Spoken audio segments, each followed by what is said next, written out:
What's up, everyone, and welcome back to the Relentless Project. Sometimes the most relentless people are the ones hiding in plain sight. They don't have crazy movie script childhood traumas. They're the guys climbing the utility pole outside your house in the freezing rain to keep your power on. My guest today is exactly that guy. Bryan Mitchell lives a normal life as an electrical lineman, but what he does after he clocks out is anything but normal. Years ago, struggling with severe obesity, Bryan decided to take control of his life. He started in a youth cycling group, gravitated to Jiu Jitsu to lose weight, and eventually found himself locked in a cage.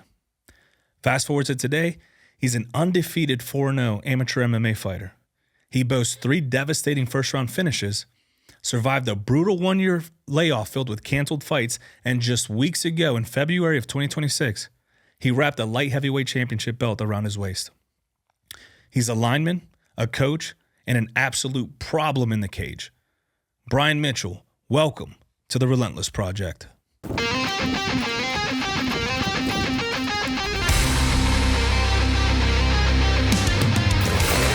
are now tuning in to the Relentless Project.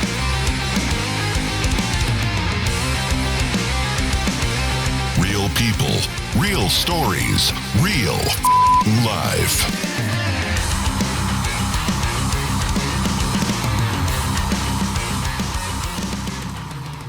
Thanks, man. Look, I see you smiling. That was pretty cool, yeah. It's interesting because, well, I don't know if a lot of people know, but I always have people sign an intake form so I can get, 1, to know more about you, 2, kind of gives me an idea of what they want to talk about and where I can kind of steer the conversation. My dude said, I'm a fighter. I fought obesity. We could talk about anything.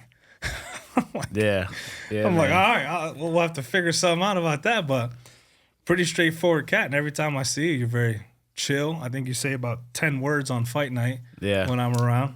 I got to lock in. So now you're on a podcast where you're going to be forced to talk about yourself. How does that make you feel? Feels all right. I mean, I talk to people in the gym every day, people that actually know me, like Britt. Britt was the main reason I got on here in the first place. She told me to. Britt. And then I was like, no, I'm not going to do that. And then you said no. Dude, you hate talking about yourself. Kinda, yeah. And then I finally was like, all right, I'll do it. And she was like, you got to fill this form out. And I was like, okay, I'm definitely not doing it now. So I was like, yeah, I just gave you the bare minimum. Well, no, I appreciate it. And I get it too. I like doing this because I get to talk to people. And then once people start asking me questions, I'm like, oh shit. Yeah. How do I figure this out? And I hate being on other podcasts, but I do it because I like talking. But when it comes to talking about me, I'm like, I freeze up. I lock up. So I get it. I appreciate you stepping out of comfort zone. For someone who locks himself willingly in a cage, this is a good way to push your comfort. Right, yeah. So first and foremost, obviously, congratulations on your win. You won the amateur light heavyweight championship title for Made Men Promotions. Yep. That's dope. How was that? Felt good, man. Got another quick first round finish. Getting back to my finishing ways after my last fight felt pretty good. So, yeah, man, it was surreal for the weekend. It was really cool. But it's kind of back to being normal now, back to being just an average fighter, training, getting better. What'd you do with the belt? Right now it's just sitting in my car. I want to find somewhere in the Monroeville gym to we got to find somewhere to either build a spot to put it up just so start everyone can the see belts it. up. Yeah, that'd be pretty cool. You got to put the fighter's name and then the belts they've brought to the gym. Yeah.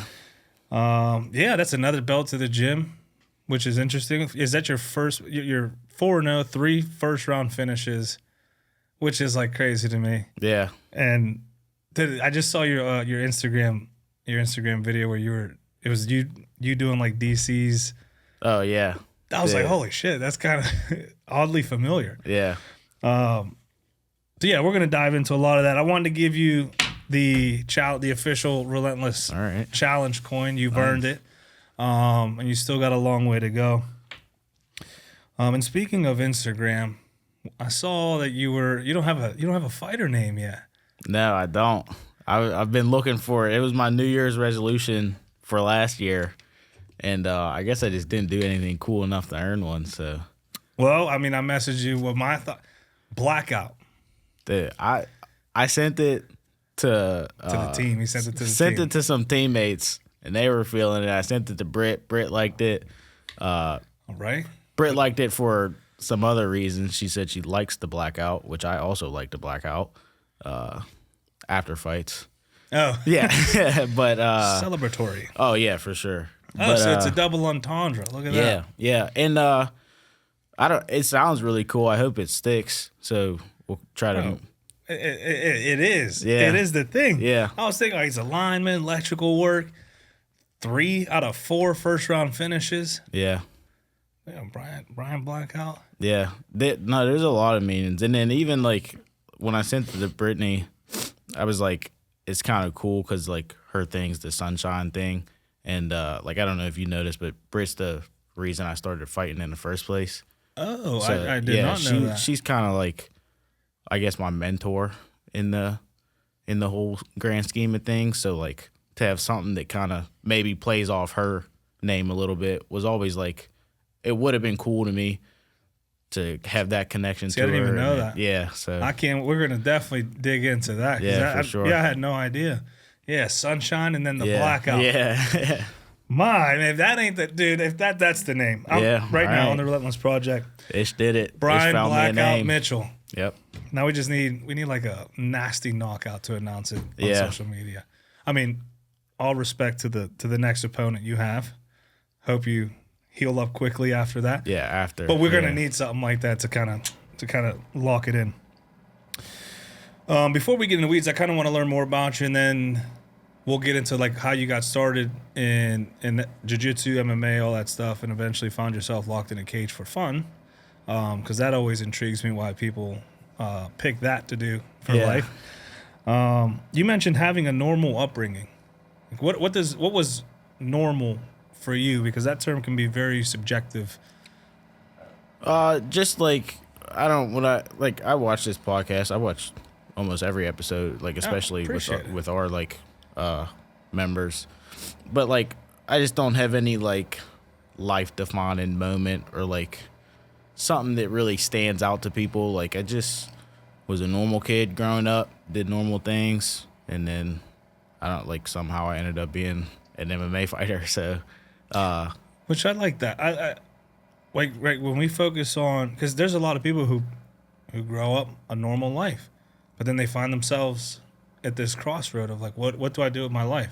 I'm not special. I lived a normal life. Or why would I push for anything? I lived a normal life. And we always hear about the adversity and the fights and the challenges, and it's like, like you had everything to gain, but like, how many people just are grown up? You know, I'm gonna keep saying normal because I don't think everyone has a normal life. We all battle, right. and some wish to share, some wish don't. But this normal life, but we always find ourselves in this point where we're like, what do I do? And for you, you reached that point, challenging obesity.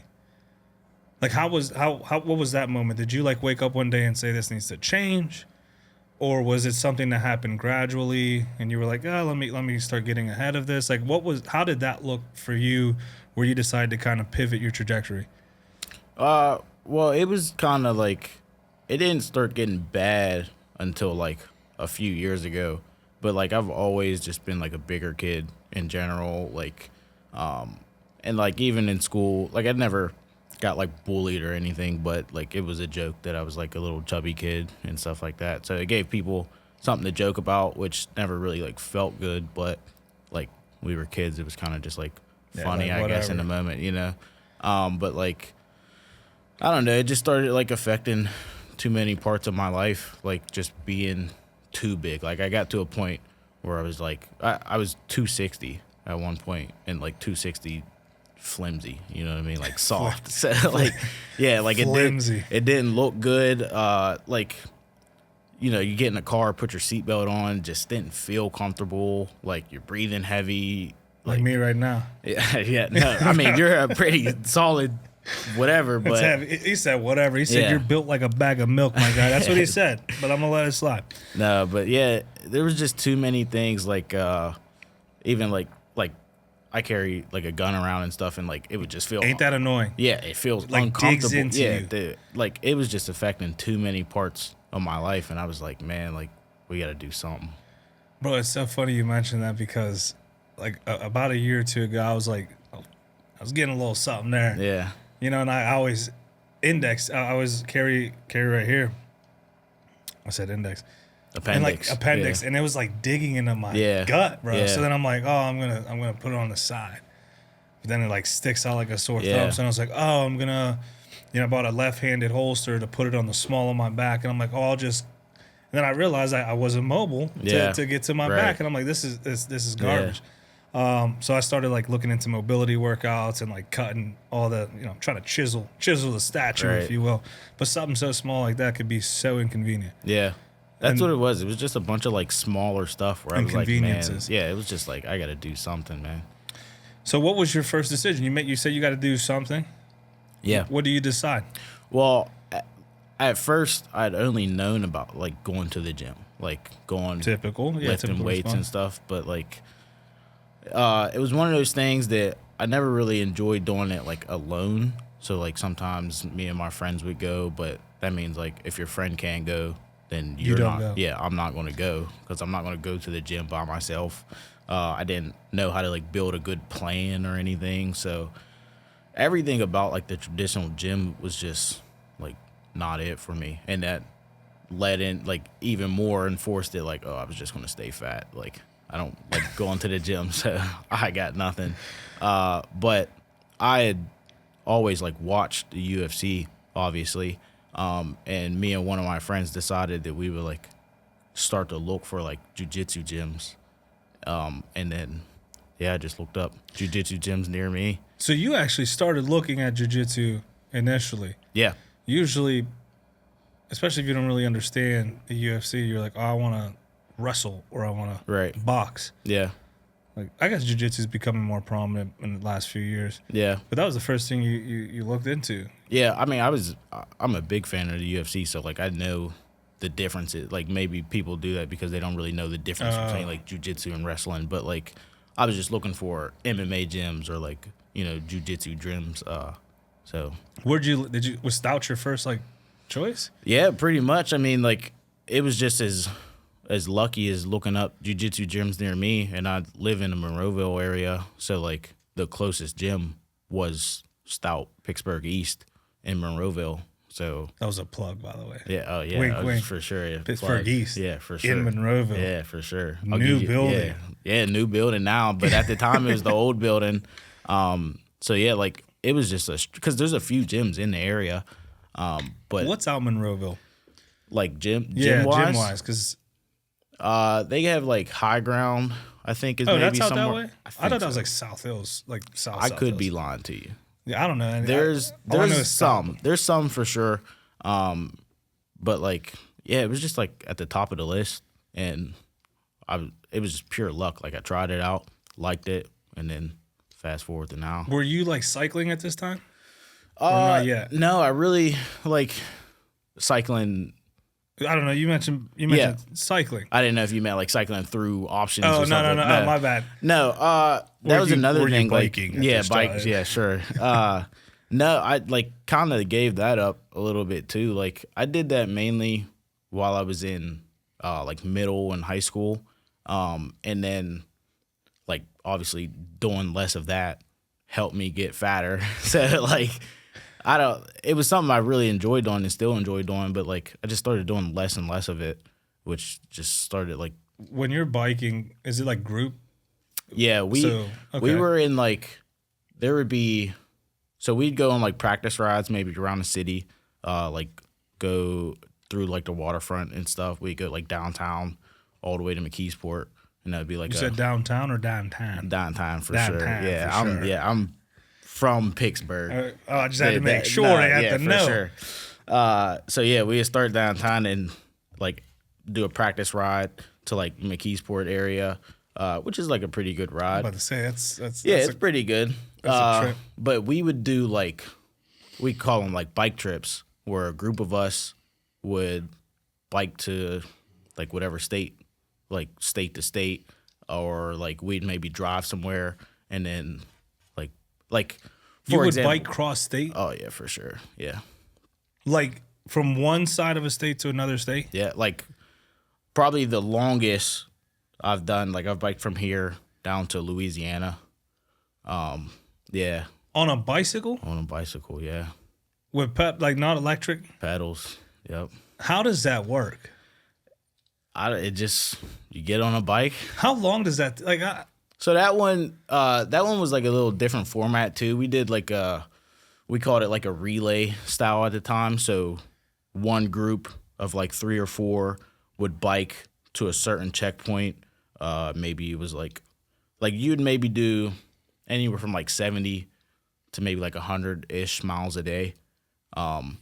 And then for the Louisiana trip, like one group would do that. Then you'd get in this van we had, and then you'd just kind of relay between groups. But like usually, like I've done the Blue Ridge Parkway. It's like a pretty I think it's like West Virginia. Okay. To like maybe like You biked on that? yeah. It's like almost 400 miles. So like it takes like a couple weeks. So you guys a team. You're not really going against anyone or anything. You're just It's just like beat time. yeah, Or just for fun. just for fun, pretty much. Like You know what I do for fun? Not that. yeah, well, yeah. I guess it's kind of crazy when you say it, but like I don't know, it was normal to us. Do you understand what you're saying? You know what an Ironman is? Yeah, I kind of know the gist of it. Do you know what the biking for that is? About 116 miles. Yeah, It's like not a lot of people get that done in the world, right? Like, yeah, you're biking 400 miles and saying like, oh yeah, and then we just, yeah. I don't know. I mean, it'd take. No big deal. It was cool because it was like a vacation almost. Like it would take maybe like a week and a half, 2 weeks. So that's why you would do like anywhere from like 70, and if you had a lot of miles to catch up on, you'd do like 100 miles a day. But Dude, that's awesome. Yeah. That is, see, you do got shit to talk about. yeah, I could talk about this for an episode. yeah, for sure. Like, what makes you look at that you were younger, right? Right. What makes you look at cycling going, you know what? I wanna give this a shot. Well, I don't know. We in middle school, it was kind of weird how it all it's led by this group called the Pittsburgh Youth Leadership. So like at the time, it was just this old guy it was this old white guy who would take Us younger troubled youth. That's troubled I know youth, exactly. yeah. He would take a bunch. I needed something like that in Erie, dude. Yeah. I did. So he would just take a bunch of these younger African American kids, and he'd just give us the chance to do something other than Dude, that's awesome. It's run like, where around the else would you streets. have seen gotten that opportunity? yeah. You have to really dig deep to be able to bike that long, that far. Yeah. I'm still trying to wrap my head around it. Yeah, So it's- okay, this group, was it something you're like, oh, I'm gonna give it a try to kind of do something different than what I'm doing, or were you actually really interested in the cycling portion of it? Well, I honestly had no clue what I was really getting into. You found out real quick. Yeah, I did find out real quick. But it started with practice rides around the city, and that was cool. And then my first ever trip was maybe a smaller weekend trip, where we just go to West Virginia or something, stay a night or two, and bike back. But then as I started getting more into it, we would take longer, bigger trips, like the Blue Ridge Parkway. We drove down to Colorado and did the Rocky Mountains down there. So yeah, I really didn't know what I was getting into, but I kind of just, it was either make or break. You either were going to do your first 2 trips and hate it and never do it again, or you were going to do your first 2 trips and be like, okay, yeah, I kind of like this, and then just stick with it. And I just stuck with it. What'd you learn about yourself while biking cross country? Because that seems like isolated suffering. You're willingly putting yourself through this, and it's hard. It's tough. Yeah. I just disagree with the isolated suffering because, again, we were in, like, big groups, and this is where some of my, like, best friends, like, that I still talk to today, like... When I say isolated suffering, it's like we're like fight camps. Right. Like you're in it, and like, I guess isolated suffering isn't the best word, but like you're putting yourself through something hard because you know at the end of it, something good comes of it. Yeah. But in that moment, it sucks, or you're like, man, this hurts, this burns. I still got 50 miles to go, or I switch in 10. Like you have to put yourself in a certain mindset, and at that point, it can feel really alone, even in a crowded room. Yeah. And like you're doing this constantly. Like how was that for you? What did you learn about yourself as you're like pushing yourself in these moments? Just the fact that like you can literally do anything, like as long as you think you can do it. You know, like there were definitely some days like you're biking up hills. Like in Colorado, some of those inclines are like crazy. And like we biked to I think it's like the highest town in the United States, Leadville, and then you bike the highest paved road in the United States, which is on like Mount Evans, I think. You're like, let's get all the hardest shit out of the way. Yeah, Like, why yeah. not? So like, I don't know, like you start to think it starts to break you like halfway up big hills or big mountains, but like you can do it. It's interesting know? you say that. On Tuesday, I have a blog coming out about the power of mindset, like you believing. Yeah. I don't want to give too much away, but I've been reading this book, and it's basically like teaching you to like open your mind to think big, because whether you think you can or you think you can't, you're right, because your mind and our bodies will push to whatever we think. So if you are looking for solutions, inevitably you will find them. If you are looking for excuses, inevitably you will find them. Yeah. So like it starts to like train your mindset. So I was like, I got to write a blog about this because people read my blog. No, they don't. But it's like I've taken to writing. Like writing, I used to have a diary that blew up in my face. So now I like don't do diaries, but I'm like a blog where I can like when I have a thought, I can't set up an episode. I hate being on camera, believe it or not. Yeah. So I'm like, I can hide behind this white paper and just push it out. So on Tuesday, there's actually a blog about that, which is interesting to talk about mindset. Yeah. Or thinking you can, because you can. Yeah. So you go from sorry, go ahead. No, I was just gonna say too, like a big part of it, like it was never like just me either. Like the group aspect of it, like really helped me out. Really helped me out a lot. Like if you were starting to break, you always had a guy right next to you on a bike or right behind you. And then like we would play music while we biked. So it was just like that was also because if it was just me, I probably would not have did it or would not have made it. But like the group aspect of things, That community, like, that you mentioned, you're still close to. Yeah.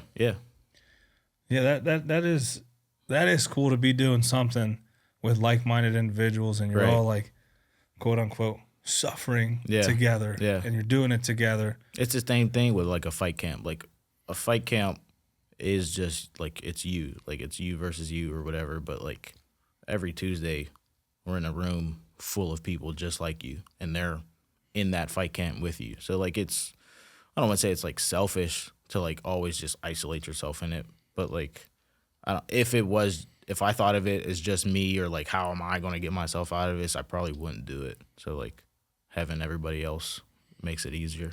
Which is interesting that you segue into Jiu Jitsu and you find Stout Monroeville. This is a big circle. Now we're back into the Jiu Jitsu, because I wanted to talk about the cycling, because I'm like, you can learn so much. Like how many fighters do you know that used to cycle?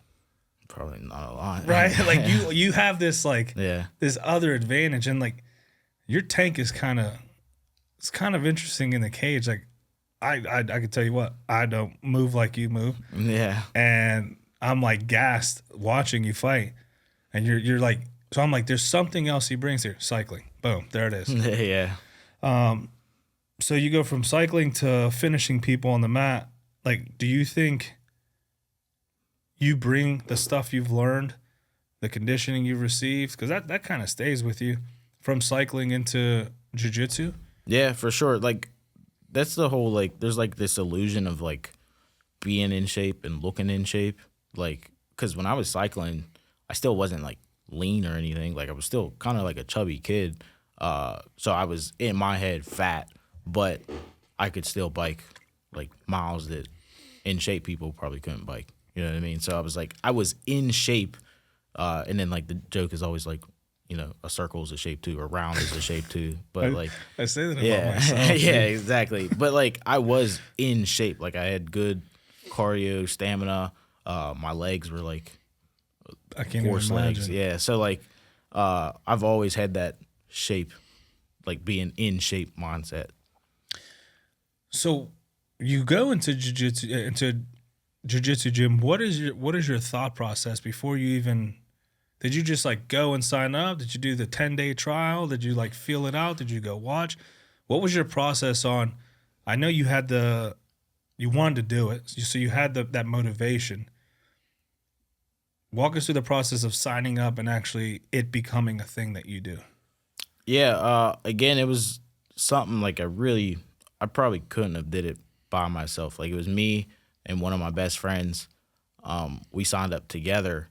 And he didn't even live close to Monroeville at the time, but we both signed up to go train at the Monroeville gym. So, like, having him with me was, like, it made it a little easier because, like, I don't really like doing, like, new things or, like, meeting new people. And then, like, you're going into a gym full of, like, all these new people. You know what I mean? So, Your like, bubbly personality, you don't like to meet new people? yeah, right. Yeah, exactly.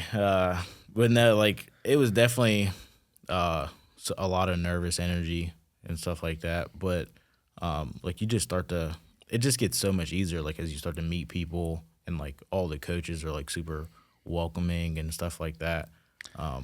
Yeah, I will say, like, my first day at Stout, and I had tried a few other gyms in the area. My first day, I just saw the class size. Yeah, And I'm like, damn. And mind you, I was like 5 minutes late. right. I'm like, I hate being late. So I'm already Yeah. like I don't run on CPT. I'm like 15 minutes before. Yeah, Like, I'm against the stereotype. I'm early Yeah. everywhere I go. that was And my I'm late. thing too. Like you're supposed to sign up or show up like 15 minutes early to do like the paperwork and stuff, but like I was like maybe 5 minutes early. So like I still was still a little early. late, but I was late after like signing the waivers and stuff like that. So then I'm getting on the mat late, like Everyone's in a circle Yeah, already. And you're exactly, like, everyone's yeah. watching. Didn't have a gi. And it Didn't was have a gi, class. yeah, Thought we had the exactly, same dude. first. Did you happen to grapple with a female on your first day and she almost take your life? I did not. All right, yeah. see? Okay. Yeah. I still have that alone. I'm like the only person who went through that, apparently. Yeah, one of my first days I blew someone's knee out on accident, so I had like a different. I would much rather have my situation than Yeah, for sure. But he's fine now and doing good. So, It's like someone I know and I have no idea. people know at Monroeville, but sorry. Is your homie still training? I don't think he's training now anymore. He has like a bunch of other stuff, like with work and stuff going on. But he did for a long time. Like he got his blue belt, Dope. and then got the blue belt blues. So he quit. But What's wrong with the Blue Belt Blues? I'm just saying, we all know. Well, like, we you all know looked at about me it. when you said that. I'm just saying, we all know it's a thing. It's fine. It's a theory Listen, if that you can't wanna, be proven. If you want to get a blue belt and quit, fine. You'll be a blue belt. Well, I haven't quit. Okay, I haven't quit. I just Yeah. suck at accountability when it comes to jiu-jitsu because That's all right. I've taken too I'm much not time. judging. I'm just saying it's a real thing. But Like, guess where I'm going to be tomorrow? rolling. The Strip, bro. Nice. All right. So I'm back. Well, All right. I've said that, but I'm back for real. Tomorrow night, Yeah. I'll see you. You going? Oh, yeah. Let's go. Yeah, I'll get one Don't with blow you. my knee out, but we'll get No, one. dude. He's like, no, that's past. Yeah. So you start training jiu-jitsu, which is great, especially now more and more people are doing jiu-jitsu. But then you like can't stop there. You're Right. like, I want to go beyond. What was your and you mentioned liking the UFC and taking to the UFC. Was jiu-jitsu a vehicle to get into fighting, or was jiu-jitsu? What am I trying to say? Did you go to jiu-jitsu so eventually you can be a fighter, or did you go to jiu-jitsu to kind of change your situation, and then you were like, wow, maybe I can be a fighter? Like, how did that transition work from just grappling to locking yourself in a cage willingly and exchanging blows with another human who's willing to do the same thing? Yeah, right. Like, I think that's kind of like a funny thing too. Vince just put out a post like about the weekend we won the championships and stuff, and he said it like, I had no intentions of fighting like at all. Not in the sense that like I didn't want to, but I had no clue it was even like a real thing. Like, you didn't think it was attainable at this level? just like not even that. I just had no clue there was a local MMA scene, or like I had just seen the UFC, so like I really had no clue how they got to the UFC. I knew like the Ultimate Fighter, but like up until that point, I thought there was like nothing, and then being a UFC fighter, like no in between. So like I went to this jiu-jitsu gym, and I had no clue there was a 247 show happening that weekend, or you know what I mean. Like I just had no clue that this minuscule local MMA scene existed. So I started training with the pure focus to get in shape, to like lose weight, and just get in better shape in general. So then once I lost the weight, like then you're presented with the choice of like, okay, am I done? Or like, do I get a new goal? Because like I've already lost the weight. I'm in shape now. So like what's next? Check. Yeah, exactly. So like you either quit and then be done, or like you get a new goal. And just a series of chance events like meeting Brittany and stuff. Like that's what led me into fighting. But I had not that I didn't have intentions to fight. I just, again, had no clue it was like a real thing on that level. So how were you introduced to it? Did you see some of the fighters in the gym? Did you go to a 247 event? Like how were you introduced into fighting in the local scene? Yeah, so like at the time, like living so close to the Monroeville gym, I really only had to go to the Monroeville. So I was going there, and then I was always someone who like, if I did start to like something, I would kind of try to like make it my personality. Like I started going there every day. I would take as many classes as I could, and just to get in better shape faster. Like it ended up meaning I was staying there for like 2 classes a day. But as a beginner, like there's only so many classes you can do. Like I couldn't do the intermediate classes yet and stuff like that. So it was funny because Wednesday was the one day of the week where like I did 1 class, because it was a fundamental jiu-jitsu, and then right after that there was like only intermediate classes. So, but there was also an MMA fundamentals class, which I had no clue about, that Britt taught. Yes, she does. Yeah, Yes, so she does. like at the time I was getting my stuff to go leave. Like at the old Monroeville, we had like an upstairs.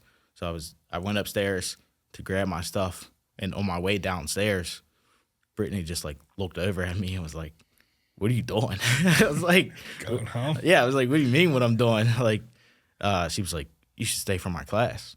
And I was like, I checked my phone, made sure no one was texting me. No one was texting me to like do anything. So Let me just check my schedule, and then obviously Clear. nothing. Yeah. So I just went upstairs and put my stuff back down, took her class, and then she was a fighter, so she was telling me like she was a fighter. I was like, "What do you mean you're in the UFC?" Like, no, like I'm like a low. That because it's a whole thing. Yeah, right? I was that way too. Right. Like, oh, you're a fighter. Like that's why when people look at me and they're like, oh, like people love to introduce me as he's a fighter. No, I'm not. Yeah, like let me right. make it very clear. Yeah. I have fought, and now I train. Yeah. Not a fighter. Like, Right. Because that's a whole different. Yeah. You know, they start thinking I'm getting locked in cages for fun. Right, yeah. That's the past, bro. I'm Yeah. just a chill guy now. Yeah, so she was my entire introduction to the scene. Like, she was like, That's cool. and then she was like you know, her personality. She's like, I would do like maybe some stuff, some cool looking stuff that I had no clue what I was doing. She would like hype me up, start screaming, or like Yeah. telling Mike, "Oh, look at this dude over here." It was like, so it felt cool, but yeah, she was just like, she is the only reason I know about like any of this. So like, I kind of owe my entire career to her. Thankfully. Mike, close your ears. Yeah. Well, yeah. I mean, Mike, but again, like No, I've kidding. only met Mike through her. Through her. Like That's because everything works. Yeah, Mike has this like family tree. Like obviously it starts with Warren, but then like with Mike and the fighters, he has like Jonas and Brittany like directly under him, and then like Jonas and Brittany have their own branches. Like Jonas has like Max Jarrell and stuff like that, or the Zeely kids, and then Brittany has her own little faction of like me, or like I don't know who else would be like a Brittany guy right now, but it just kind of trickled off. So like I'm a like how the jiu-jitsu lineages work. Like I'm a Brittany Bickhart student in the Mike Wilkins lineage. You know what I mean? Like it's kind of cool to think of it that way. Yeah, we're creating the lineage here in sure. Pittsburgh. Yeah, creating its own lineage. We should get that printed and put on the wall. We should. The stout, the family tree, yeah, the lineage, yeah, and just have like Warren, like the typical, yeah, and his gi with the side profile Yeah. picture. Oh, we're gonna make that happen. They're gonna hate me. Well, I'm gonna print them huge too. I'll tell them it's your idea. Great. What tree do I fall under? Yeah, I don't With know. my own tree, the redheaded stepchild. That's what I'm gonna be. When did you get into? Actually, before we get into that, when did you decide to like fight? Because now you're training MMA. You're introduced to MMA. You know MMA is a thing. You can still just stay training. Right. You're pushing yourself. You're evolving. You're learning, and then you make the decision to like do it for real. What was that for? You're like, I'm gonna be these guys on TV. Yeah, it was just the encouragement from everyone else. Like I started as a jiu-jitsu student, and then my introduction to MMA was Brittany's fundamentals class. And then like just through talking to her more, she was like, I mean, you could like actually be a fighter one day, and here's what you got to do it. So then like I started taking striking classes, try to get as well-rounded as possible. So then after a certain like maybe let's just say like after 6 months of striking, Mike was like, okay, you can start coming down for Tuesdays for practice. We got invited to the to the actual the triats. Right. So like, and even then, like I never like asked to fight or anything. I never like went out my way. I'm like, I don't know. I really don't like stepping outside of my comfort zone. So like, I want to do it, but like I'm not going to ask you like, when can I fight? Or like, I'm just going to let you decide when I'm ready to fight. And then I'll probably say yes whenever you say that, like, it's that time. But so like, you prefer to kind of step into the light and not push into the light. yeah, I'm like a go with the flow type of guy. I Like, could not fucking tell. Yeah, You fooled me. You really fooled me. I like 10 words we've said to each other. Yeah, anything I do, like I'll do pretty good. Like I'll definitely put all my effort into it. But like, I don't just like tell me what to do and I'll do it. Well, it's a different perspective, because oftentimes, obviously I would say your MMA career right now is successful. Right. And oftentimes we attribute that to like people who are pushing and like, this is all I. And here we got someone, and I love to hear the other side where you're like, hey, I'm just stepping into the opportunities that arise. Like that's all I'm doing. Well, I respect like my coaches and teammates more than anything. So they're like, I'm not going to tell you when I'm ready to fight. It doesn't even make sense. So like, because we have our own, like, you may feel ready, Yeah. but then on the outside, they're like, hey, you got to work on this. Let's touch this Yeah. up. So it's like there's like independent fighters out there who don't fight under a gym, and that's them deciding that they're ready. That's and then scary. They go out there and get smashed. Like, so like, oh, were you really ready? No. But like Mike Wilkins telling me I'm ready to fight probably means I'm going in ready there. to, yeah, Going in means I'm ready to fight whether I think it or not. So like I'm just gonna kind of trust his judgment, and then that's why it's so important to have a good community and a good team and surround yourself with good people. yeah. Because they're kind of like the checks and balances of because we ego is everywhere. We all possess one, whether we try to or not, and some of us bury it. And it's easy to go in the gym and see like your teammates getting out there, getting after it, and you're like, man, like could that be me? Can that not be me? And then to have a team to go, yeah, bro, you're up, Right. like you're up. Yeah. It's like, oh shit, all right, like I'm up. You Yeah. know? So to have a good team that pushes you and you're willing to do the work, that's the best. Like you don't have to be the dude in there like I'm about to get this. You can be the dude who's like, all right, I'm up. Yeah, Time man, to do work. just, like, Clock in. you just got to put your head down and do the road work. And then, like, again, I have this, like, support system between Brittany, Vince, and Mike where, like Vince sees me every day. Vince is dope. Yeah, I got Vince, him on. I'm yeah. reaching out. He just put in a form. I got to get him in there. That's another dude. I've shared about 10 words with him. Right. Yeah. Well, it's probably because we stay out the way. Like, Yeah, y'all do. Like Monroeville just stays in Monroeville. Yeah, like man. hey, we're just chill over here. Yeah. So, like, it works for us. Like, you know, like. And that's what I like about Stout. Like, I know Warren is big on the, like, we're one family. And Right. I agree. We are one family. Yeah. But in that family, you know, we have the cousins and the brothers and sisters who kind of, like, stay out of the way, you know? Yeah. Like Strip is very, like, ugh. Yeah. I love him. Right. And then Monroeville's very, like, chill. And then Zilly has, like, possesses both. And then everyone bounces around. Like, it's not clicky. Yeah. But, like, everyone has, like, every Stout gym has their own personality, Right. which I love. Yeah. Oh, Bridgeville. Can't forget about Bridgeville. Or we can. But no. See what I mean? That's like that's like the cousin who comes to the cookout and takes all the food. Right. No. Like, nah. I love Bridgeville. I love the location too. Right. But every gym has its own personality, and you get Yeah. to pick. Like, you go to Stout, you can pick what vibes for you, especially if you're like in the middle and traveling's not big for you. Right. You can pick the gym that works for you in the Yeah. Stout community. Yeah. And it just helps build those relationships a little better. Like, the students, like, at Zealy with their coaches, like Jonas, or, like, I think Logan's out there and stuff, like they have a very strong bond between them. And then it's like at Monroeville, like, me and Vince are, like, you know, it's like I'm at the moment I'm like his only fighter. So, like, you know, everything I do is a product of him. So, like, I kind of got to go out there and represent. Show us. up, Yeah, man, for sure.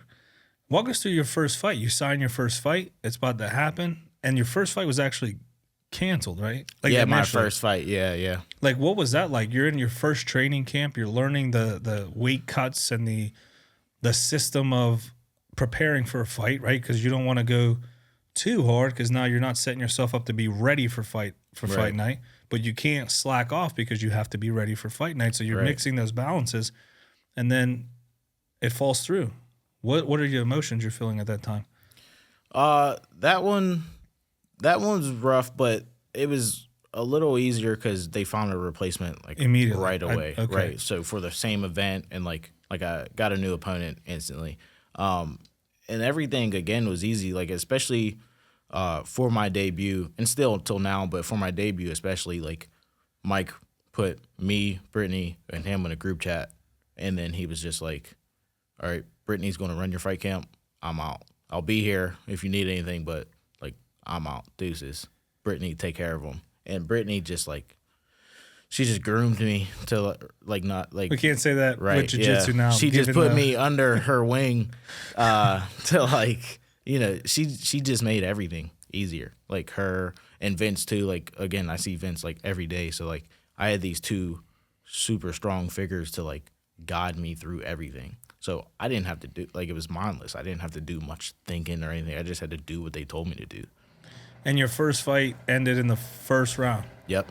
So how's that? Like, you're going in there, the nerves are obviously, I always say this, I threw up before, like, on the walkout. Yeah. I was so in my head because I grew up fighting in the street, and then I get told, oh, you like to fight, come to the gym, get trashed. And I'm like, I can't fight. Yeah. So now I'm learning to fight, and now I'm going into a cage with someone who, in my mind, is way better than me, because I always put myself down for some reason. I'm like, dude, I'm new to this. Like, not understanding they're also new to this. They're also battling their nerves. They're also going through the same camp. Like, we're all doing this at the same time together. But in my mind, I'm like, dude, like, that dude's he's a fighter. I'm not. Yeah. You know, so, like, I got in my own head. How were you going in knowing you're going to be locked in this cage and have to go to work?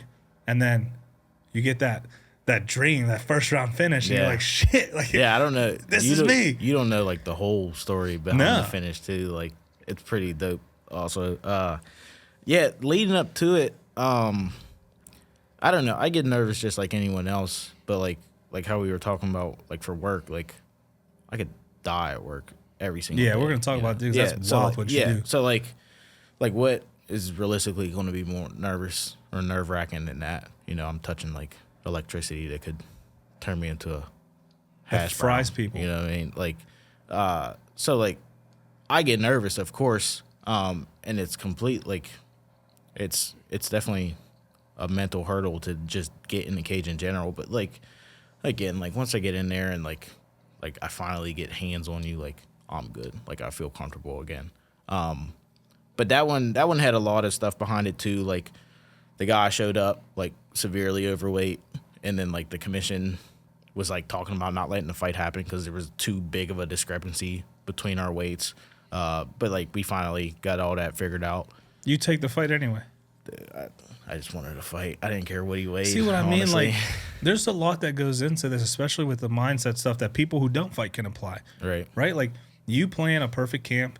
You plan to go in there and do work, and hopefully you get your hand raised. But then you do this camp, your first fight gets canceled. You get a replacement. Yeah. You get in the cage. Yeah. You get a first round finish. Or not even before the cage. You go to weigh-ins. You get weight. Dude doesn't. Yeah. Like there's so many up and downs that go into just one fight. And then you accept a fight, which there's this big argument in the MMA community about people who don't take fights because of other people missing weight.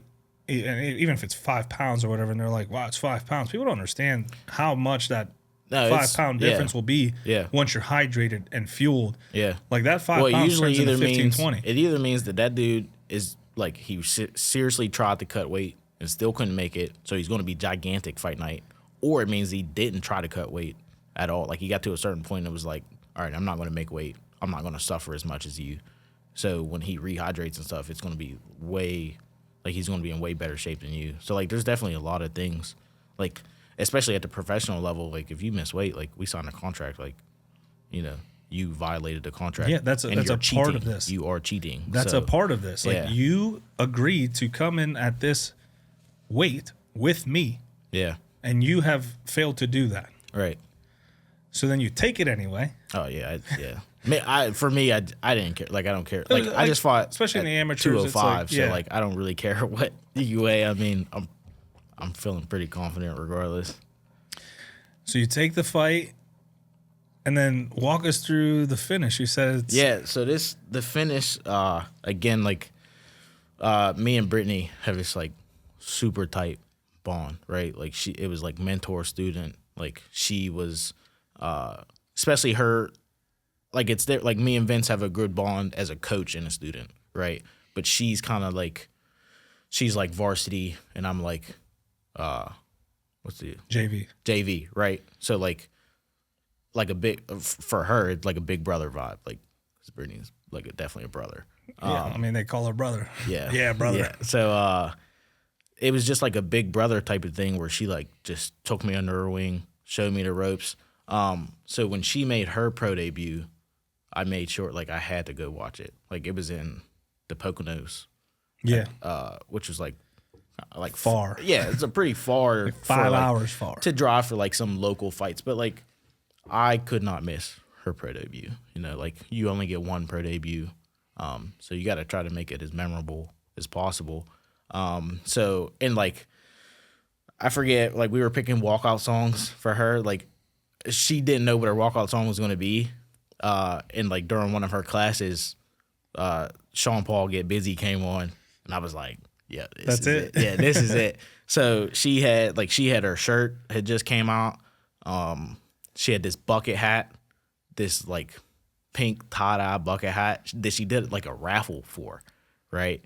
And like I obviously put in just a support, and I end up winning one of these bucket hats. Like it was, I mean, it looks rigged, might have been rigged, but like for me to win this bucket hat off chance was like crazy. You know what I mean? It was like a big deal.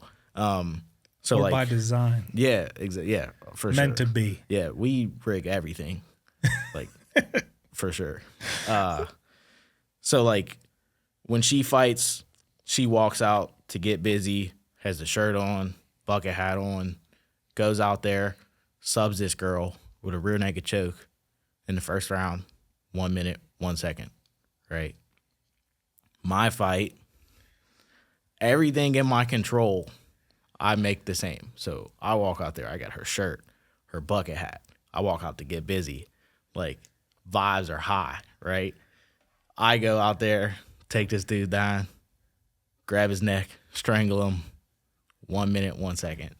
So Get out of here. It's like it's on Tapology.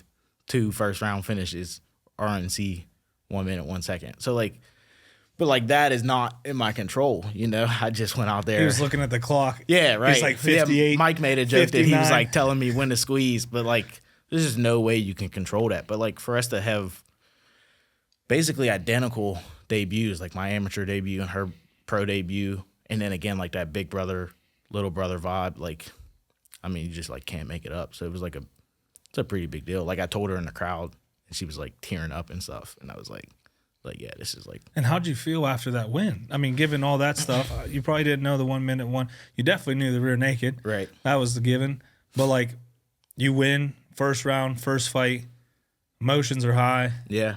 and then you book one almost immediately after that. Oh yeah, we fought two months after that. Yeah, like back to back almost. Did you remain in camp or did you? I mean, like I didn't take any Because damage. normally it's like 8 weeks, right? Yeah, probably a little less. Honestly, like I fought November 26th and then December 21st. So like whatever that is. About that's a month, bro. Yeah, right. Maybe it was October 26th and then December 21st. So like a little over a month. But I mean, it made sense. Like I went in there, didn't take any damage, felt good, wanted to fight immediately. So like. And then guess what happens for those who are listening? First round finish again. Yeah. 1 minute, 40 seconds, TKO. Against a guy who had subbed me unconscious in a jiu-jitsu fight before. And if I remember correctly, because I do like to do my research, first guy was 0-0, so that's a pretty even matchup. Right. The next guy was 2-0? No, he was also debuting. Was he debuting? But he was Josiah LeDuc. He still is. He's really good at jiu-jitsu, like really good. Like I met him in a blue belt competition before. He beat me twice, no gi and gi. But in the gi, he hit me with a lapel choke and put me out in front of all my friends and coaches. So like Now you're going into this fight with the dude who's beat you twice. right, yeah, and put me out unconscious. Yeah. So like, I mean, some people wouldn't even like do that, and obviously he took the fight confident that he was going to beat me a third time. You know what I mean? Which most people, it makes Yeah, sense. right. Of course it makes sense. But like, I mean, like an MMA fight's just a little different. Like It's a game and of even inches. he went out there. He took me down twice. I knocked him down twice. But yeah, he went out there. He was beating me in a lot of the grappling exchanges. So I was like forced to be strictly defensive grappling, get ups, defending chokes and stuff like that. But yeah, just my well-roundedness kind of made me come out on top on that one. Yeah, rumor on the street is you have heavy hands. I guess, yeah. I don't. You can hear them from when I'm doing post-fight interviews. I'm not even anywhere near the cage. You can hear them. Yeah. It's like, that hurts. That Yeah. sucks. Probably going to be talking to him after this. Yeah. And then you take a year off, which we'll get into that. But like you're also doing like a blue collar work, man. You're an electrical lineman, Right. which is also like MMA, high stakes. Yeah. This kind of work, also high stakes. You're on poles dealing with high voltage, through terrible weather. You have danger. You have genuine danger in your day job, genuine danger in MMA. Like, which one scares you more? I just want to take a second to shout out a few companies who believed in me. These were one of our first official sponsors, so huge shout out. Today's episode is proudly sponsored by Carbo Jewelers, established in 1997 on the values of honesty and integrity.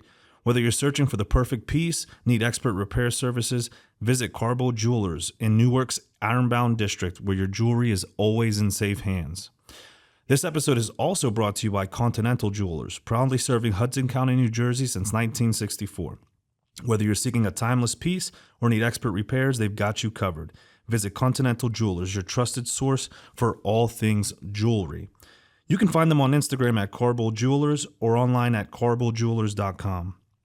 Lastly, big shout out to Carbo Trading. Besides coins, precious metals, and jewelry, If it could be traded and collected, he's probably got it. They can be found on Instagram at carbo.trading. You can find all of our sponsors out online on our sponsor page at therelentlessproject.com. Man, it is hard. I guess, like, in the moment, like a fight, like standing in front of someone, and like I say with a fight, like every time, like you two are going to be standing in a cage, staring at each other, and you're both like 100% confident that you're about to like win. You have the same goal. Yeah. Can I cuss one here? Yeah. Yeah. You both believe you're about to like beat the shit out of each other, right? Or like get a highlight, something crazy. You know what I mean? And like one of you guys has to be proven wrong. You know what I mean? And like me personally, like I'm not gonna let you prove. Yeah, I'm not gonna be wrong. I'm gonna do everything in my power to not be wrong. So like that's scary. Like that moment is definitely pretty high stakes scary. But like yeah, again, I work with like voltage shit. What got you into that work? To be honest, like it sounds bad, but like dude, I was just so bad in school. Like I couldn't do like the work itself, couldn't do homework for some reason. Like desk work. Yeah, man, I was not good in school. I was very smart. Like I could like. Oh, you have to be smart to do this work. Yeah, right. Like if you don't, you die. Anytime a test came around, like I'd do fine on test, but then like you tell me I got to take paperwork home and fill it out and then bring it back in, like no, on my own dude, time. I can't do that. No. Like I'm here long enough. You want me to now do more outside? Yeah, man, that was crazy. So like, I didn't. There was no way I was going to go to a college after high school because I was just going to waste money and be in debt and then probably be broke somewhere, you know, working a day job anyway. So, like, just throughout different, like, outlets, like trade shows and stuff like that, somehow I just stumbled across utility work and I'm there Which now. I'm very appreciative for. Right. Because in this area, for having so many trees, you would think there'd be something different done. Right. You know, there's always lines down, transformers blown, like, and you got to go there no matter the weather. Like, you have to respond. Right. If not, people can get hurt. Yeah. Somebody's got to do it. Glad people choose to. Yeah. So people aren't forced to. And it's exhausting work. Right. How do you find time to train, to spar, to coach? Because you also coach classes now. Like, how do you find the time to how do you manage the line work and your fight career? Yeah. At like in our workspace, especially like in the company I'm with in general, like it's kind of like that's usually people's entire personalities, like being a lineman, which is fine. But like, I don't know. I see guys retire and then like all they talk about in retirement is work, or like you still see them like show up to like job sites and stuff like that. I'm like, dude, when I retire, you will never see me again, and I will never talk about this job again. It's like cops. Yeah. It's their whole personality. It's their whole life. Yeah, which like I don't know if that's like your thing, whatever. Yeah, power to you. That's what we want. We want invested folks doing things. But like, I just want something like exciting, like something more to talk about than work all the time. And to a certain point, like there's a lot of like forced overtime, like when you don't want it. So like I'm gonna be there when I don't want to be anyway. So if I can choose to do something else, like fighting for me, like I'm gonna choose that. So I make sure whatever classes I can still make after work, which is usually still a lot, honestly. But like I definitely make time to have a personal life And do another work. Right. Yeah, I guess. Yeah. This But is I literally don't work. like. I don't view it as work. Like, That's a good point. which is why it's like fun to me. If I did view it as work, I probably wouldn't enjoy it as much. And you also coach kids classes, like youth classes, which Yeah. is interesting because, you know, you found youth cycling kind of set you on the right path, and now you're teaching the youth in MMA. Right. Like, is this a way to pay it forward? Is this like what does this mean to you, teaching the next generation of young grapplers and fighters? Yeah, I guess it is a way to pay it forward. Like I definitely think about that. Like I genuinely care about what these kids, you know, learn from us and what they do in life. So if I can affect that in any way possible, then like I get satisfaction out of that.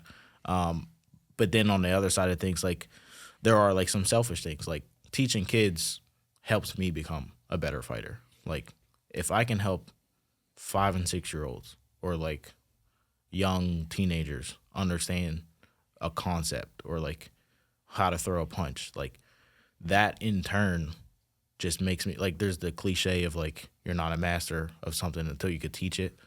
So like, if I can teach it to these kids, children, then like I can probably understand it myself, right? I love watching children compete because they're so innocent, right? And then they Right. go in there and to see their brains like shifting into like essentially violence. It's violence. Yeah. Like we're grappling, we're fighting. And to see them navigate through that and go through that adversity and overcome it. And then, you know, there's a lot of emotion with kids. To see them fight through that, like you'll see the kids crying, but they're still in the fight. They're not just walking away. They're not just because they can quit at any time. Like they're Right. kids, no one's gonna knock them. Yeah. But that's not even something they think about. But us as adults, we're always thinking about it. Yeah. You know, so to be able to pour into these kids and watch your fruits kind of nourish. It's I love it. I love seeing it. It's so dope. Like you also have to think like these 5 and 6 year olds. Like we have like a young kids class. Like you're probably one of the like very few people they know in life. Like they know their parents, maybe their teachers at school or like a daycare or something. But like you're in like the top 15 people they know. So like I never thought of that. yeah, like you have to like you have a very like important part in their lives, you know, like of teaching them certain stuff and Developing them. yeah, developing them because you're one of the first people they've ever met, like outside of family and stuff. Where like adults obviously meet new people and experience new people every single day. So like, not that you're just like another person, you're still like a coach sometimes, like For sure. if you're coaching them. But For like sure. these kids, like you're one of the first 20 people they've You're a ever mentor met to them. in life. Yeah, And I think a lot of and Stout does a very good job in approaching it that way. Every time I see, you know, the coaches with kids, like they're not just teaching them technique, right? Right. They're teaching them accountability and it's so funny when because the kid and this is, I think this is a problem when you start with like dodgeball or fun, let them run around, yeah, and then boom, once class starts, it's like, hey, lock in. Yeah. And the way you guys wrangle these kids in. And then they're just focused for an hour. To get a kid's attention for 15 minutes is a feat. right, You have them for an hour where they have to listen, they have to digest, they have to apply, yeah, then they have to test it. yeah, And then boom, this cycle for an hour. yeah, If you can do that, you can learn anything, I feel like. Yeah. You could teach anything if you could teach it to a kid. yeah. That's what I mean. Like it's like that's my own selfish benefit in it, but I do like I love these kids and I love teaching them new stuff all the time. So you came out firing late 2024, October debut, first round finish, December, another first round finish, you were on fire. Then nothing for about a year. And I think you had fights canceled. You had 2 fights canceled in that year. Three Yeah. in that year gap.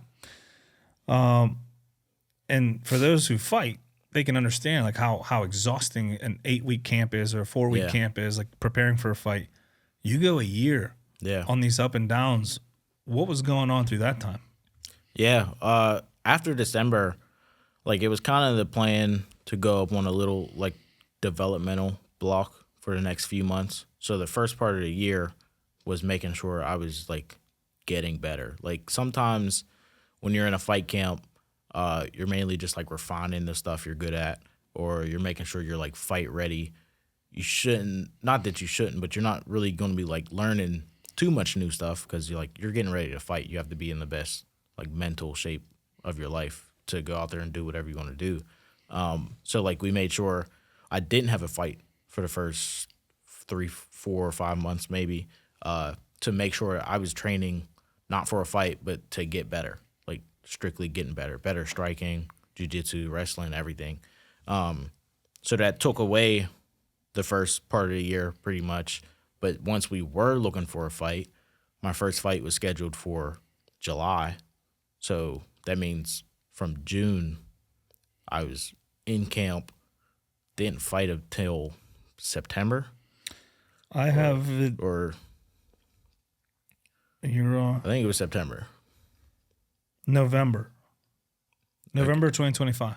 Yeah, well, yeah, I guess if it was November. So I was in in camp from June to November when I fought. Which is almost half a year. Yeah, man, like it's hard, like, because obviously you have like injuries and stuff. Like I get a lot of like nagging injuries that, are pretty big deals. So like I'm out there getting hurt and training for it felt like for nothing at one point. Like I was training for nothing, which was a very like dumb way of thinking of it. But like in the moment, I was like, man, like what am I keep that third fight cancellation. I was like, man, like what am I doing? Like what am I getting better for if I can't fight? It's very understandable to go through that. Did you ever reach a point where you're like, should I keep going? Or did you see the light at the end of the tunnel always? Yeah, I mean, I guess it was hard. I never like seriously thought about like am I done? Like could I stop fighting? Like that was ridiculous. But like it was just hard. Like I said, that the first two were kind of like whatever, but the third one I was like, man, like, and then I got in a really bad habit of like comparing myself to others and like watching what everyone else was doing, and like it started to maybe brew like a little bit of jealousy or like envy towards like my teammates in a way, but not like I'm more of a like teammate than fighter, like every day of the week. I love watching my teammates win, fight, do good.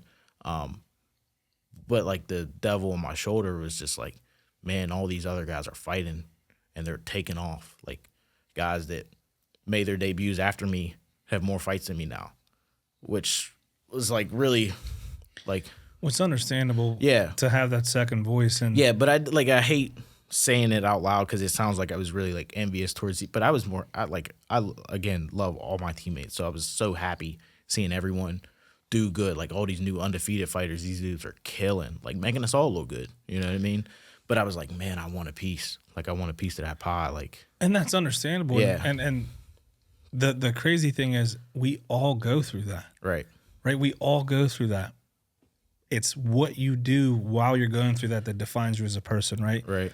Like, how are you going to react towards your teammates? Are you going to help them prepare anyway? Yeah. Or are you going to start taking back because, well, you're taking off, you're fighting, you're getting the attention. I'm not really a teammate because I'm not providing anything because I'm not fighting. Like, these are all the lies we tell ourselves that some people start to believe. With anything, take it away fighting.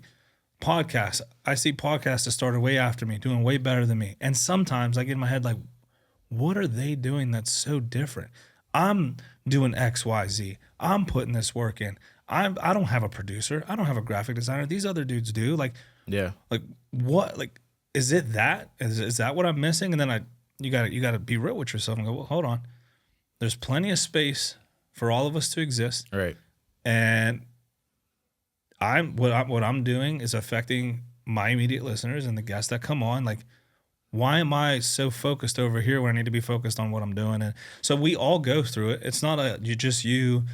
Like, I understand the feeling. The feeling bad is good. The feeling bad is good. You're like, Right. you recognize and you're like, this is silly for me to think this way. Yeah. However, we all go through that in different stages. Yeah. And it's what we do when we're going through that defines you as a person. You didn't change. You didn't pull from your team. You Right. continue to invest. And then, guess what? November 2025. Yeah. Boom. Your day comes. After a year, 2 first-round finishes, a year off, fight comes, and it goes the full distance. Yeah. How was I that? was Did pissed. you I was pissed. Yeah. But you Did- got to experience a full fight. Did not care. Pissed. I'm still pissed about it, honestly. I mean, I get I'm like, look, I'm the most like, Oh, this is the one I interviewed you on. yeah. Yeah. Yeah, I'm like one of the most reasonable persons, like people you'll ever meet. Like if I do something wrong, I can instantly man up to it, understand what I did wrong. I can understand like your feelings on a situation. Like I will never like debate. Like I'm super reasonable. So like I get that going the full distance is good and it's good for my career. Especially after a year. Yeah, right. But like at the moment, I was just like, man, I got so much better, and everyone's telling me how much better I got, how good I'm doing, and no disrespect to my opponent, but my opponent was 1-2 at the time. So I'm like, and his main thing was like being a grappler, I think. And I was like, you're not a better grappler than me. Like I think I'm better than you everywhere, especially now. Like compared to my last fight, like you have no clue how good I am from then. And then I go out there and can't finish the guy after two first round finishes. I was just like, man, like, did I get better? Like what is different? Like in my mind, it felt like I digressed because I was like, I came off 2 first round finishes. Full career wasn't even a full amateur round yet, right?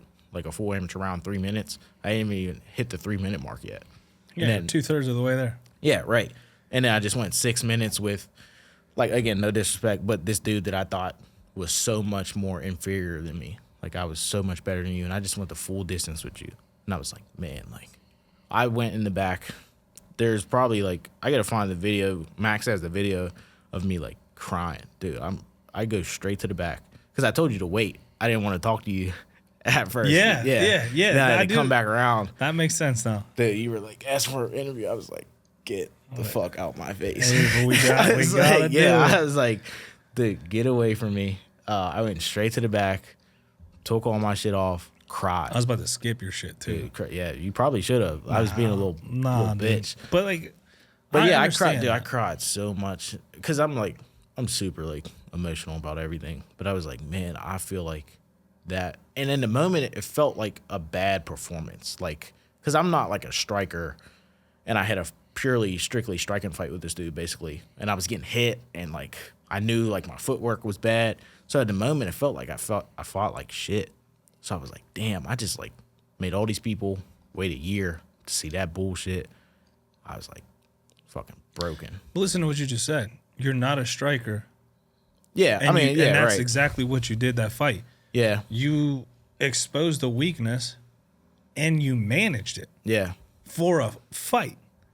Yeah, in the that's moment, a win, bro. That's a huge win. In the moment, I mean, and then even like watching the fight back now, like I'm like, damn, like I look kind of good. Like I thought, like I said, I was hearing the fucking punches. Yeah, right. So like watching the fight back now, like I can kind of be realistic about it, but like in that moment, I was just like, man, like what have I been doing this whole year? Like I was like on fire, 2 first round finishes in less than 2 minutes. I'm like, damn, dude, I just went the distance with this bum. No disrespect, because he's like a cool guy or whatever, but like with this in our mind, yeah, right. We gotta paint the opponent. Yeah, right. So I was like, man, it was hard in that moment, but yeah, Did that set you up for February though? Set me up like. So you talk about in this moment you're having these thoughts. Later you reflect on these thoughts and you can dismantle these thoughts. Yeah. You're coming into February for a title fight. Right. Right? Like, thank goodness. Thank God you went a full fight. Yeah. Because for a title fight, yeah, we all want the first round finish, but this may go a full fight. You have that experience now. You went through managing these emotions of like, man, like, did I get better? Did I get worse? You realize like, man, I held my own. I did all right. In February, did you go through these emotions in this fight where you're like, don't listen to this. I just did that. Like these thoughts are lies. Yeah. Or did you fall into that trap of, because surprise, surprise, right? Another first round finish. I attribute it to, because obviously in the PA amateur scene, your first 3 fights, you had shin guards and no ground and pound to the head, which for me was advantageous because I was a grappler. So as soon as we hit the mat, it was a grappling match, which like I was like, okay, I'm good enough to win a grappling match against some of these dudes.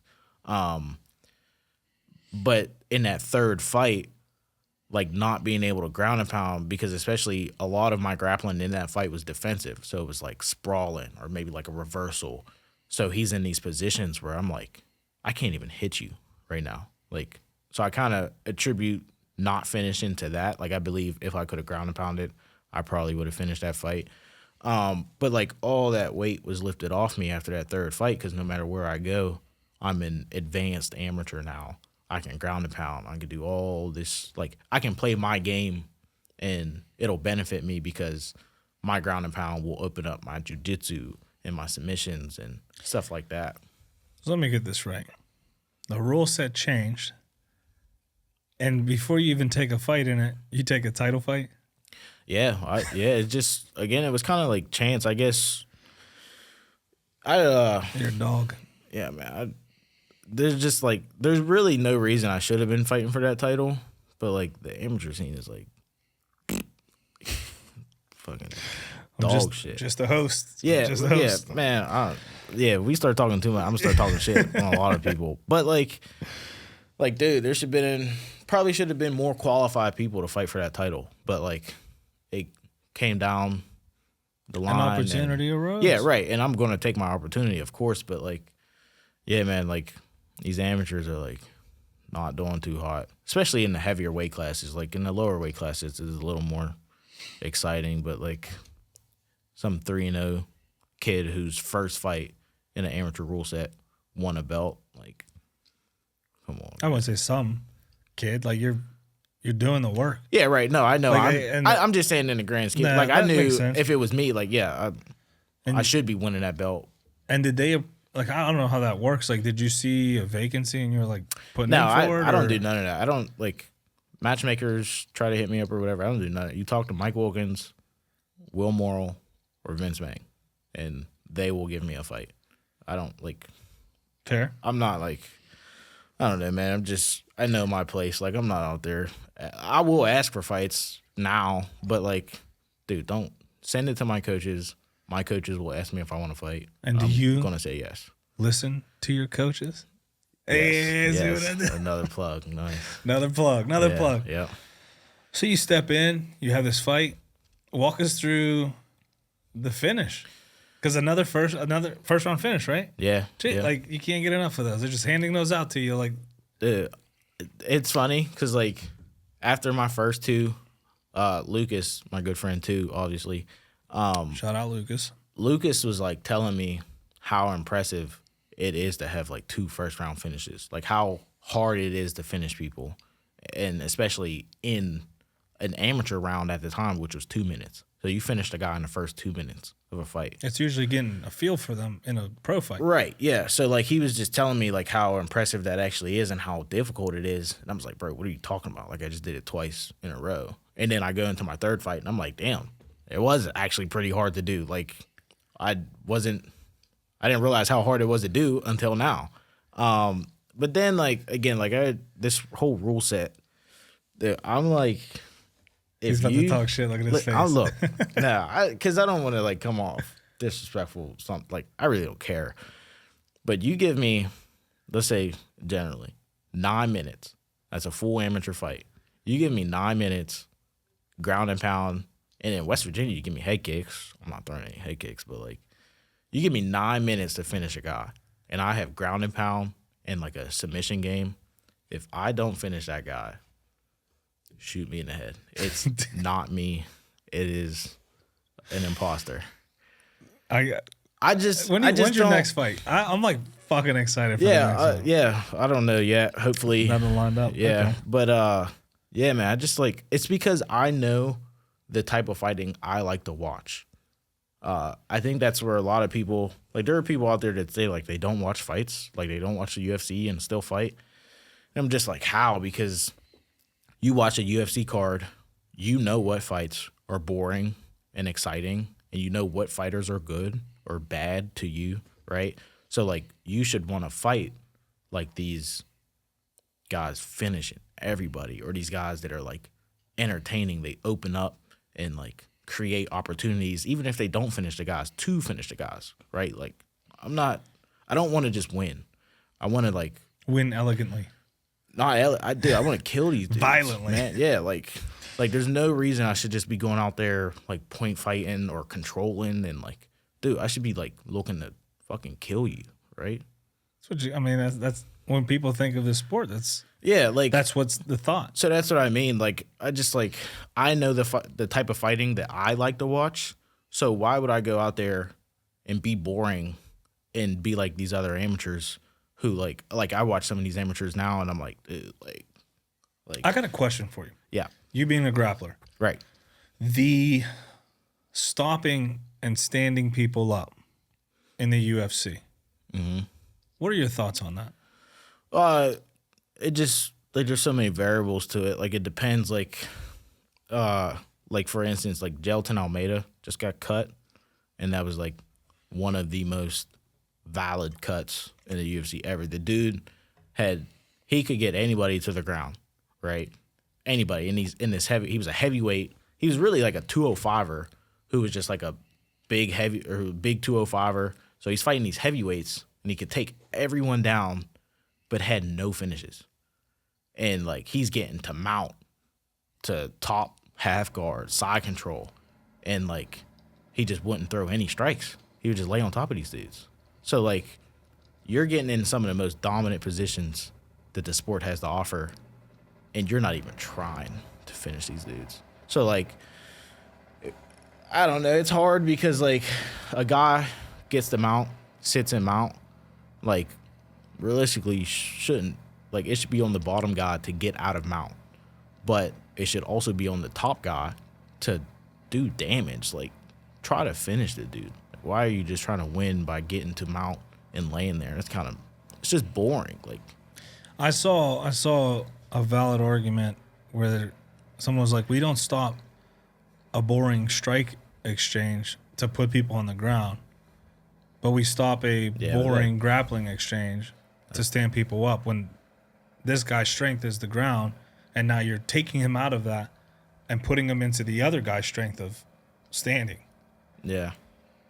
And I'm like, I can kind of see where you're going with this. However, like when you watch a fight, we think of fights as like exchanges, strikes. Right. So I can it's see, on I can both see parties. both Like sides. it's on both parties. Like it's hard. It's hard to get out of mount. It's a dominant position for a reason. But most of your mount escapes are going to come from the guy opening up to strike you. So if he's just going to sit there and mount, like then you're both kind of just like you're not utilizing the opportunity that this was designed for in this sport. Right. So like it's on the bottom guy because one, you let him mount you, and then two, you can't get out of mount. But like a guy on top, especially like those heavyweights, like you know how hard it is to lift a heavyweight off you and mount. So if he's just going to sit there and hold you, after a certain, like you should give warnings to like start doing something. Yeah. Or I'm going to take you out of the most dominant position in MMA. And that in itself should scare you enough to be like, okay, I'm going to open up and start striking. But like, Then I do it again. yeah. Then you get cut from the UFC. So Fired. good luck in PFL. No offense. Oh, they're coming to Pittsburgh. Yeah. I'll see what that's like. No, it'll be dope. I've never been. The PFL card that's coming is pretty dope. They got a lot of like really exciting guys on there. Like Ethan Goss is on it, obviously, and like Alexei Progrande, who Dalton's fighting. Yeah, Dalton. Yeah, so like they have a lot of exciting fights on there, which is good. What did it feel like? Like, yeah, you win, you won the belt, but like when it first hit your body, like I was thinking about this as I was like trying to think about how I want to approach this conversation. And like there's a lot of people, and I get it, some people like it's an amateur belt, whatever. That's a feat. Like that Right.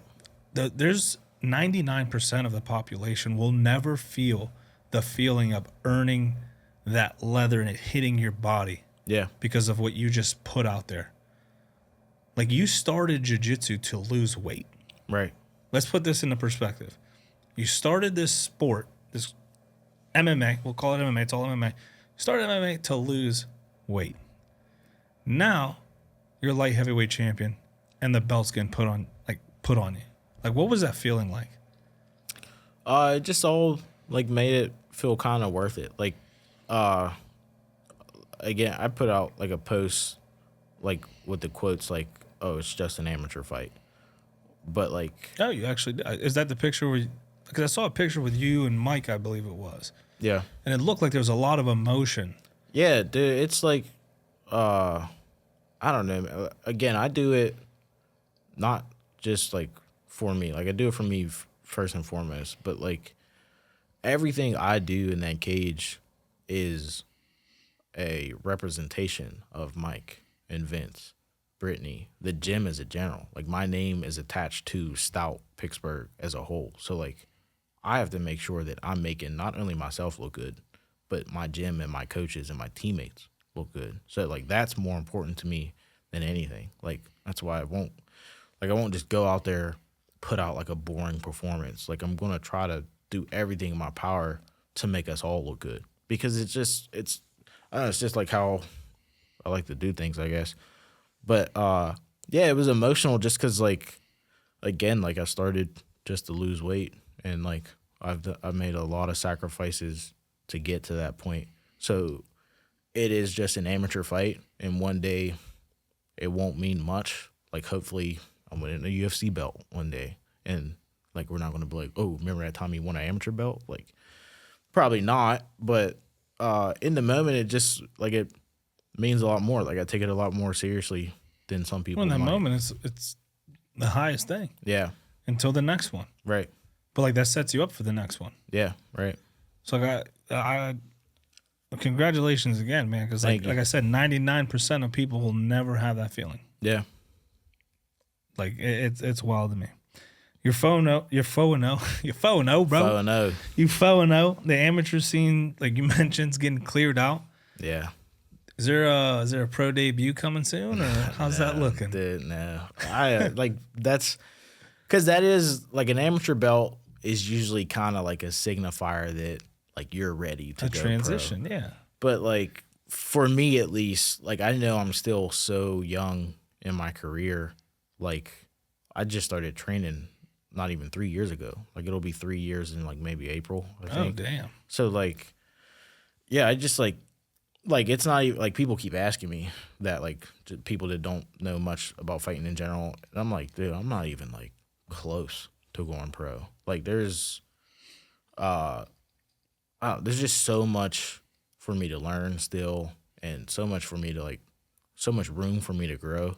Like I'm probably gonna have a lengthier like amateur career, dude, unless I start like just stunting on dudes in these like later amateur fight, like these next few fights. But, like, even then, like, I kind of have to have a longer amateur career than most. Like, someone like Lucas. Like, Lucas went 5-0, got, like, 2 belts, dipped. But he was a Division I national wrestler. So, like, he had this body of work and experience that, like, okay, I just need to hit the requirements to go pro, and then I'm going pro. Where me, like in PA, I think you have to have, like, 5 fights to go pro. So, like, after my next, I could go pro, but, like, I'm not ready to go pro. Like, I'm not even at, like, in my best shape or my best, like, skill set yet. So, like, I got time. I'm not, like... That's good to recognize that. I wanted to see where you were with that because dude, there's a lot of people who jump the line. There's dudes talking about going pro that, like, it's just different, man. Like, and, like, I know, like, I'm... Like Lucas. Like, dude, Lucas is fucking cold. Like, he is good. I hate how he fights. Dude. It, like, keeps me on my toes. He's so, like, just... Bro. Like, he's just there, walking the park. He's fucking good, man. So, like, if I'm going to be a pro of Stout Pittsburgh, like, am I anything like Lucas right now? No, probably not. So, I'm probably not ready to go pro yet. Good indicator. You know? Like, and again, it's kind of just back to that thing of, like, until Mike sits me down, him and Vince, in a dark room like this, and, like, they're like, all right, we need to go pro soon. Like, I'm not even thinking about going pro. Light in your face. Yeah, right. Ready? Yeah. It's like until they say I'm ready to go pro, because they'll know better than anybody. So, like, until that day, I'm not worried about it. Well, it's good. What can people expect next from you? Another belt, hopefully. 2 for 7. Figure it out. I'm trying to get a fight in maybe, like, May, it's looking like. So... yeah, man, I just want another fight, hopefully another dominant performance. First round finish? Hopefully. Oh, yeah, he's got that law. Dude, it's a goal. If you're not going out there to finish the dude in the first round, what are you doing? That's fair. Do you have any plans outside of the cage? Like, you obviously have a career outside of fighting. You have a career in fighting. Are you more focused on fighting and just doing what you do in your job, or is that something you also want to grow in? Like, what are you doing? Any plans outside of the cage? Dude, my entire I don't got much going on. Like His entire identity is fighting. I work and I fight. So I obviously have to still take my work seriously, or I'll be like barbecue. But No sauce. no sauce. Yeah. But like the goal is to get to a point in fighting where I can quit, make fighting my full-time job, and just like be happy. Because like, not to say like, I don't know, I'm not as happy as I can be in life working that normal job. If one day this doesn't work out and I have to still work that job for the rest of my life, cool. But like, I won't be as happy as I know I can be if I just make fighting like my entire life, like coaching, fighting, whatever, you know. Are you ready for what I like the funnest part of this all? I love the conversation. But this kind of gives you a chance to get crazy with it. This is the Relentless Rapid Round. So you're used to first round finishes. Let's see how fast you're here. Okay. Quick answers only.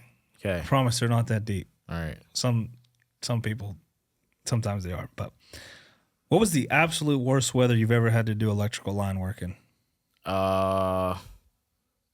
Damn.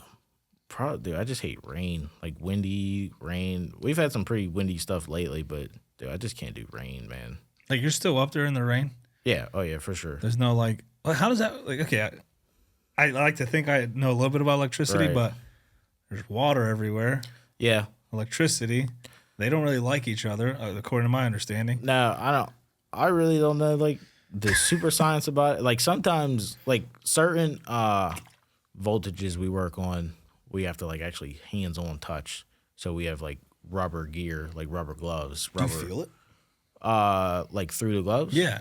Like you feel like a little vibration Yeah, or something? it vibrates. Like the heavier stuff vibrates. And then like, Well, you know, sometimes you feel it not how you want to feel it. But like sometimes in the rain, like the rain might track down your gloves and hit you in like your shoulder or something. So like, but it's not like enough to kill you usually. you usually. Yeah, but like it's Most times. no, sometimes you just have to work in the rain, and you know that's kind of Sometimes you got to work in the rain. yeah. Fucking quote of the day. Yeah, I can apply that to everything. Yeah, Sometimes you right. just got to work in the rain. yeah. You have 3 first-round finishes. What is your favorite weapon to throw in the cage? Take down.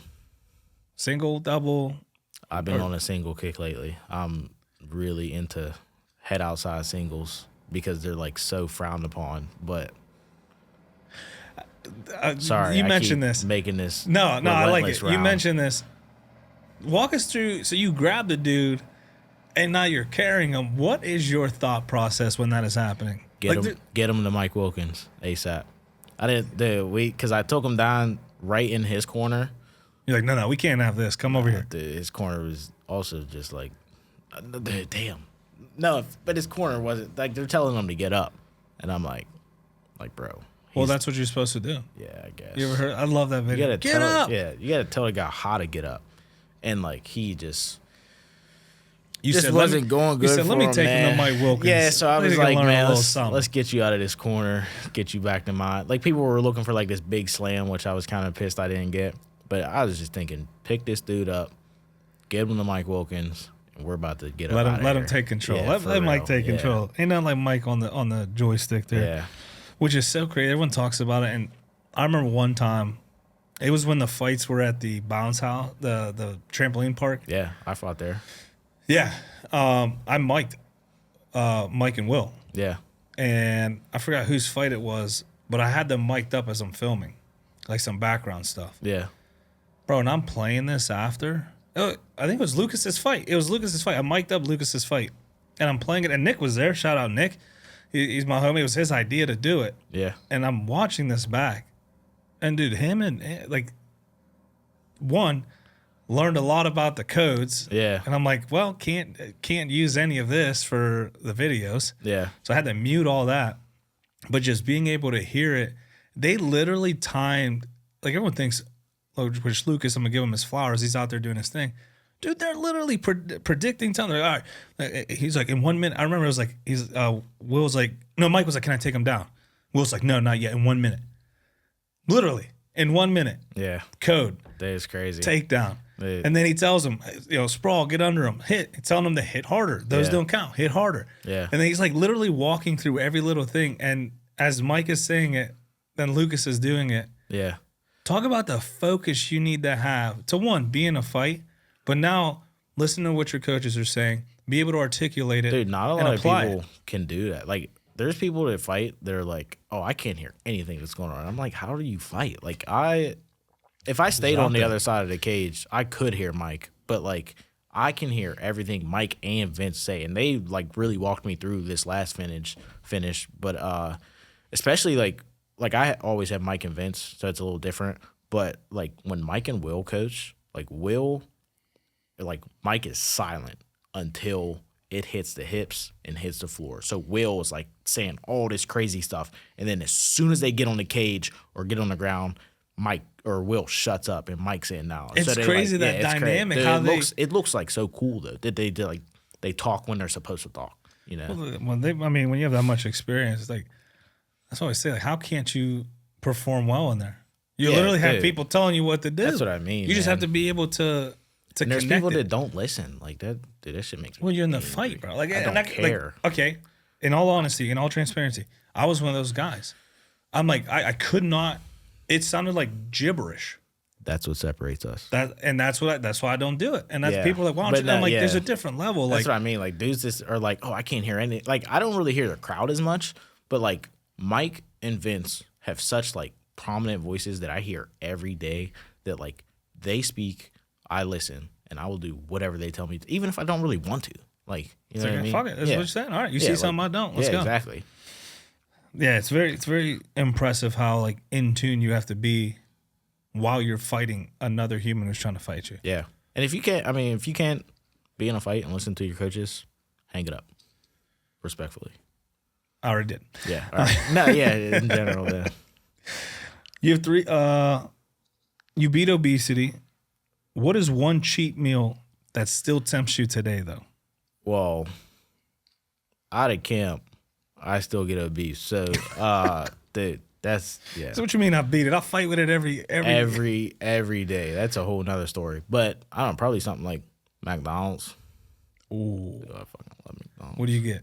Dude, McDonald's has this buy one get one menu. 2 McChickens, 2 double cheeseburgers. It's like $9.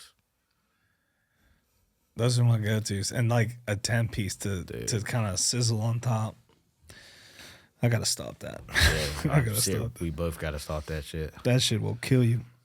What is the funniest or most savage thing a kid has ever said to you while you were coaching them? Oh man, that's so hard. We got this one kid in this 5 and 6 year old class that you don't know what's coming out of his mouth. He hit me the other day with some shit. Like he just walked up to me, was like, "Hey, look at this." Rawr! And then ran. And I was like, dude, what are you doing? I was like, what are you talking about? Like, get your ass back on the wall. Yeah, for real though. But not, like dude. kids, You don't man. know what the hell. Like, that's why when you're teaching, you have to be careful if you're like, all right, who has questions? Because like, if a kid raises his hands, he's either about to say it's a kid, but I'm saying like he's either about to ask something that's like very obvious that like you just have to like kind of reset your mind to be like, okay, I have to explain this like extremely obvious task to this child, or he's about to say the most unhinged, wildest shit you've ever heard in your life. So like there's that 50-50 of like, okay, I either have to just explain this a little better or I have to make him do push-ups because he's about to say something crazy. You're like, you knew you shouldn't have said that. Yeah, well, yeah. Or you didn't know, but now you know. You have to be careful, like saying, like, okay, who has questions? Because, like, dude, that hand goes up. It's so funny. Like, again, kids, man, like they're not aware of what they're saying and stuff. Yeah, like, right. Like, who has any questions? And then they'll ask you some shit that should have stayed at home. Dude. Like, my mommy did it, and you're like, whoa, hold on. What? For real. Keep that between you. Yeah. And your mommy. Like, Yeah, do not right. bring that up Yeah. over here. Like, I've sat on the side. You know, my daughter used to train for a long time, and I would listen, and I'm like, this is wild. Like, I don't think I could do this. Yeah. I would freeze up. I'd be like, Oh, dude, you gotta have a poker face. I'll tell you what. oh, I know, because then I'd be like, got him. Now I For can real. ask questions. And their parents are sitting right next to us, so I'm like, all right, I can't really Refer laugh. to your parents for this. Yes. Goodbye. Yep. Where do babies come from? This is jiu-jitsu, Sonny. Yep. This is jiu-jitsu. Yep. Not from here. From starting to lose weight to advancing to 4-0 champion, what does relentless mean to Bryan Mitchell? Just again putting your head down and doing the body of work. Not enough people. Everyone wants the results, but no one really wants to do the work. So like, you just gotta put your head down, do the work, and then wait your turn. So like, I was fat. I just had to like, I couldn't have any other goals. Like I couldn't say, oh, I want to be a fighter because I was fat. How are you going to be a fat, out of shape fighter? Like you got to do the work, and then when you're in shape, you could be like, okay, now I want to be a fighter. So. And it's the same people who complain about the results they don't get. Yeah, right. You can't fall in love with the results. That's why. Like you have to fall in love with doing the work, with the grind, the journey, and then everything comes after that. And then one piece of advice you would give someone listening to this episode who they're in this normal life and they're looking for something different to do, but they're stuck. They don't know what to do, or they're having a challenge with obesity. What is the first step that they need to do to kind of break into that new lifestyle? I hate I don't give motivational speeches or anything. Is that a motivational speech? But, a teammate comes up to you like, bro, I don't know what to do. Yeah. Like I'm stuck. I feel like I'm mundane. I'm stuck with this weight. Like, what do I do from here? Yeah, you like I said, don't fall in love with the results, and you have to do the work, but you have to start with an end goal. Like you have to start. I like to start with the goal and backtrack. If I want to say I want to lose weight, then I have to figure out everything I have to do leading up to that point to lose weight. So I give myself a start and an end, and then as I backtrack, then I'm like, okay, this is my first step that I have to go out to a gym. And then then I'm like, okay, I got to do more classes, and then just keep. It's called back planning. Yeah. Which a lot of CEOs, military, that they have an objective or a goal. How do you get there? Well, then how do you get to there? Well, then how do you get, and you continue to break it down until it's to a point where you're like, oh, the first step is this, and I can go do it now. Yeah, right. You back plan to a point that you can do it now. You can take that first step now. Yeah. So that's good. Creating that plan. And oftentimes we want to lose weight, and then we're like, let me just go to the gym. Well, you didn't even plan on, okay, when I go to the gym, what am I going to do? Because now you're going to go to the gym and feel lost and confused, right? And everyone's watching me, and that's going to stop you from going again because you're filled with this fear. Right. That could have been minimized if you just, all right, I'm going to just Google a plan, so at least I have something. I don't know what these exercises are. Let me Google those. Okay, now I know these movements. You go in there with a sense of confidence because you kind of have an idea. Right. So back planning. I like that. That's the first time I've heard that on the show. Well, bro, I appreciate you for coming on. Oh, actually, lied. Where can people follow you online if they want to follow your fight career and fight journey before we end? Where can people follow you?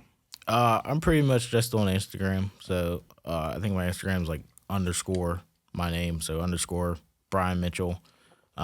You could find me through all the Stout pages, the Stout Fight Team pages. But if you want to follow my career, follow me on Instagram. Everything will be on there. And I just got word. When are you going to implement the Blackout nickname?